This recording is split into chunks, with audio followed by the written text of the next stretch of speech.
ऐसा आखिर क्या हुआ जब स्वयं भगवान श्री कृष्ण को अदालत में गवाही देने आना पड़ा।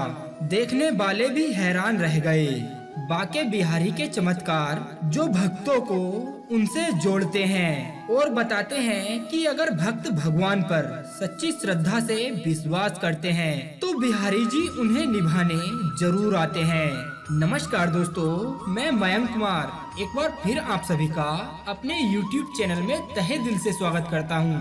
तो दोस्तों, अगर आप सच में भगवान श्री कृष्ण के सच्चे भक्त हैं ना, तो आप इस वीडियो को एक लाइक कर दीजिए एवं कमेंट में एक बार लिख दीजिए जय श्री कृष्णा।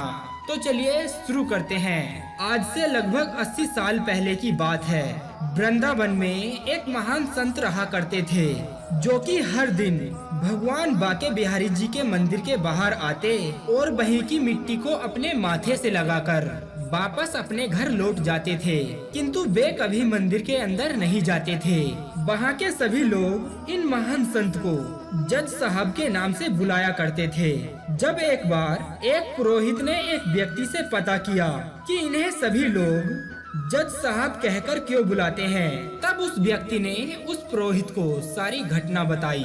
बहुत समय पुरानी बात है, जब ये संत भारत देश के एक छोटे से शहर में एक जज हुआ करते थे और उस शहर के पास एक छोटे से गांव में एक गरीब किसान रहा करता था जिसका नाम हरिदास था। ये व्यक्ति बहुत ही सीधा साधा था। हरिदास बाके बिहारी जी का सच्चा भक्त था और चलते फिरते या फिर काम करते हुए उन्हीं का नाम अपने मन में जपता रहता था। और उस किसान की 2 संतान भी थी, एक बेटी और एक बेटा। जब उसकी बेटी की विवाह की उम्र हुई तो हरिदास के बेटे ने उससे कहा कि पिताजी, बहन के विवाह के लिए क्यों ना यहाँ के सेठ से थोड़े रुपए उधार ले लिए जाएं और फिर हम लोग उस रुपए को काम करके ब्याज सहित उतार देंगे। हरिदास ने ठीक वैसा ही किया। उसने अपनी बेटी के विवाह के लिए वहाँ के महाजन सेठ से 10,000 रुपए उधार ले लिए और उस गरीब किसान ने अपनी बेटी के विवाह के बाद धीरे धीरे सारे पैसे ब्याज सहित चुका दिए। लेकिन उस महाजन सेठ के मन में पाप आ गया, लालच आ गया। उसने सोचा कि ये किसान तो बिल्कुल अनपढ़ है, क्यों ना इसे लूटा जाए। गरीब किसान ने कहा कि मैंने आपको सारे पैसे ब्याज सहित पहले ही चुका दिए। अब सेठ को गुस्सा आ गया और अदालत के द्वारा उस पर मुकदमा कर दिया। जब अदालत में हाजिरी हुई, बाके बिहारी का परम भक्त आया तो जज साहब बोले कि आप कह रहे थे कि आपने एक एक पैसा चुकता कर दिया था। इस बात का आपके पास कोई गवाह है? लेकिन गांव में किसी भी व्यक्ति ने सेठ के डर से गवाही नहीं दी। उसने कहा कि मेरे गवाह तो बाके बिहारी लाल जी हैं। जज को लगा बिहारी लाल नाम का व्यक्ति कोई उसके गांव का है। जज ने पूछा कि आखिर बिहारी लाल जी कहाँ रहते हैं, तो उस गरीब किसान ने कहा वृंदावन में रहते हैं। तब जज ने उस गांव में बिहारी लाल के नाम की एक चिट्ठी भेजी। पोस्टमैन चिट्ठी लेकर घूमते घूमते परेशान हो गया, परंतु बिहारी लाल नाम के व्यक्ति का घर नहीं मिला, क्योंकि उस गांव में बिहारी लाल नाम का व्यक्ति कोई था ही नहीं। फिर वह पोस्टमैन अचानक बाके बिहारी के मंदिर के पास पहुंच जाता है और वहां पर एक हाथी की सूंड बनी थी, जहां से बाके बिहारी के चरणों का चरणामृत टपक रहा था और लोग उसे अपने सिर पर धारण कर रहे थे। तभी वहां पर एक वृद्ध व्यक्ति आए जिनके हाथ में लाठी थी और उस पोस्टमैन ने उनसे पूछा कि यहाँ पर कोई बिहारी लाल नाम का व्यक्ति रहता है। तब उस वृद्ध व्यक्ति ने कहा कि हाँ, मेरा नाम ही बिहारी लाल है। पोस्टमैन ने कहा कि आपके नाम अदालत से चिट्ठी आई है।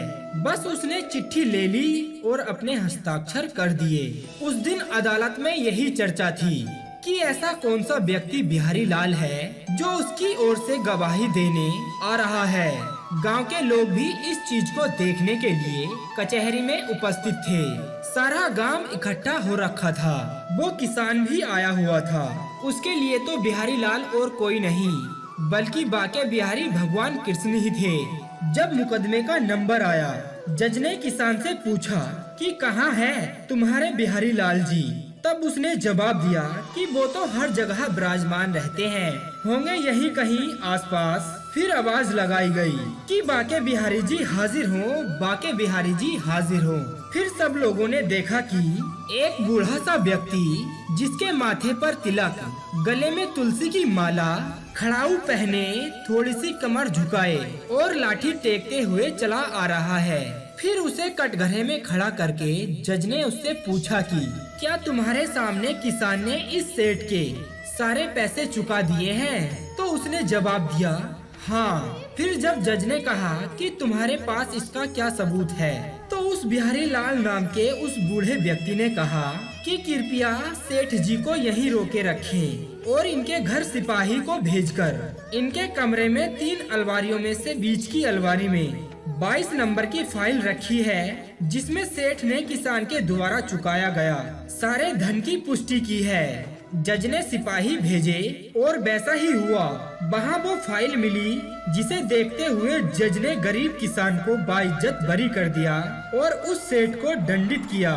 फैसला होने के बाद जज ने किसान से पूछा, आपने बिहारी लाल नाम का व्यक्ति बताया है, ये कौन है और आपके क्या ये रिश्तेदार हैं? तब किसान ने कहा कि हुजूर मैं सच कहूँ तो मुझे नहीं मालूम ये कौन है। जज ने कहा कि फिर आपने गवाही में ये क्यों लिखा कि एक बिहारी लाल नाम का व्यक्ति है जो मेरी तरफ से गवाही देगा?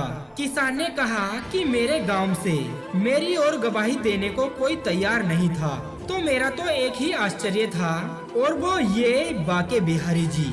इतना सुनते ही जज की आंखों में आंसू आ गए। तब उसने सोचा कि जिसकी अदालत में हर किसी को जाना है, वो स्वयं मेरी अदालत में आए गवाही देने, और वो जब खड़े थे तो मैं बैठा हुआ था। ऐसा कहकर वो जोर जोर से रोने लगे। फिर जज साहब पूरा वैराग्य लेकर वृंदावन चले गए और साधु संत जैसा जीवन बिताने लगे।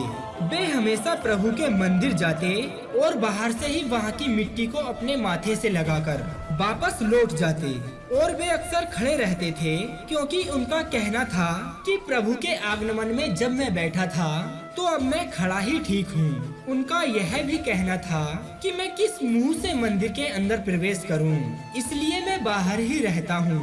तो दोस्तों, ऐसी बाके बिहारी लाल जी की दयामयी कहानी के लिए हमने 10,000 लाइक का टारगेट रखा है और हमें ये पता है कि आप लोगों की सहायता से ये एक दिन में ही पूरे हो जाएंगे, क्योंकि आप लोग इस पर सोचेंगे नहीं, बस भगवान श्री कृष्ण का नाम लेकर वीडियो को लाइक कर देंगे। और आगे ऐसे ही वीडियोस देखने के लिए आप हमारे इस YouTube चैनल को सब्सक्राइब करना ना भूलें। तो दोस्तों, अब दीजिए हमें इजाजत, ताकि हम आप सभी के लिए एक और ऐसी ही अनसुनी व रोचक जानकारी को ढूंढ कर ला सके। तब तक के लिए आप अपना ध्यान रखिए और हमेशा मुस्कुराते रहिए।